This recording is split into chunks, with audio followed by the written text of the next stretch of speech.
During the start of the COVID-19 pandemic, China mandated a self-quarantine for its people and shut down the majority of its manufacturing plants. A satellite image that recorded the air quality and pollution levels caught the attention of most media outlets and really illustrated how much pollution we cause.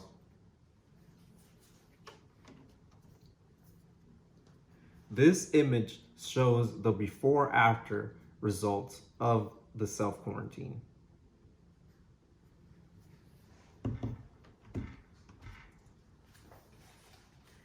Environmental pollution is not just found in the air.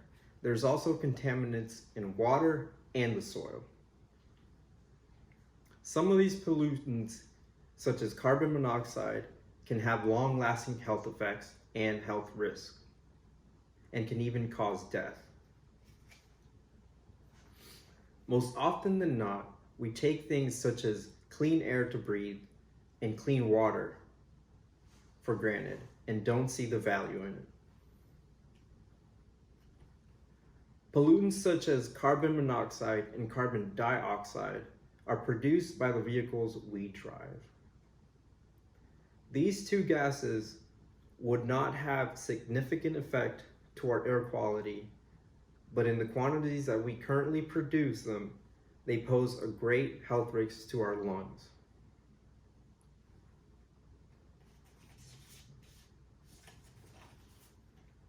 According to the EPA, the Environmental Protection Agency, a car that the average American drives produces close to 4.6 metric tons of carbon monoxide per year.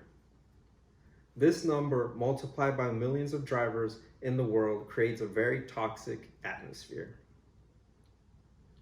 There have been strides to tighten and restrict companies from producing chemicals such as nitrogen dioxide, the chemical that is mainly produced from manufacturing plants, but these laws are loosely enforced.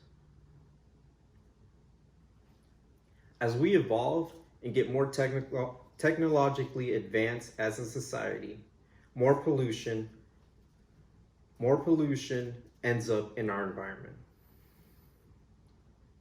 Chemicals found in pesticides can remain active in the soil and are known to cause cancer in people who frequently come in contact with.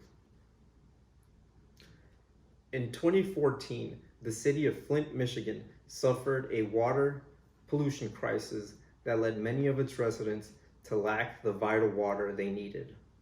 This is happening all over the globe. In this particular case, the river they were getting water from was very toxic, and it corroded their pipes, leading to lead in the water. Being more aware of how much pollution there is creates a path to becoming part of the solution and getting rid of or lowering pollution levels. Presently, under the COVID pandemic, researchers are able to look at concrete data and see the effects that the lack of human activity really has on our environment.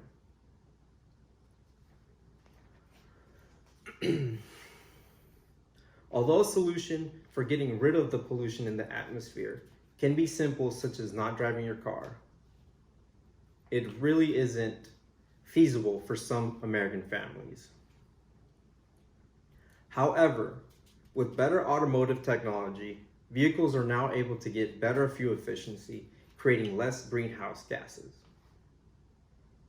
These could be more cost-effective for people with vehicles that consume more gasoline. Furthermore, car companies are making some vehicles that don't consume fossil fuels and have less emissions. Companies such as Tesla and a Chinese car manufacturer.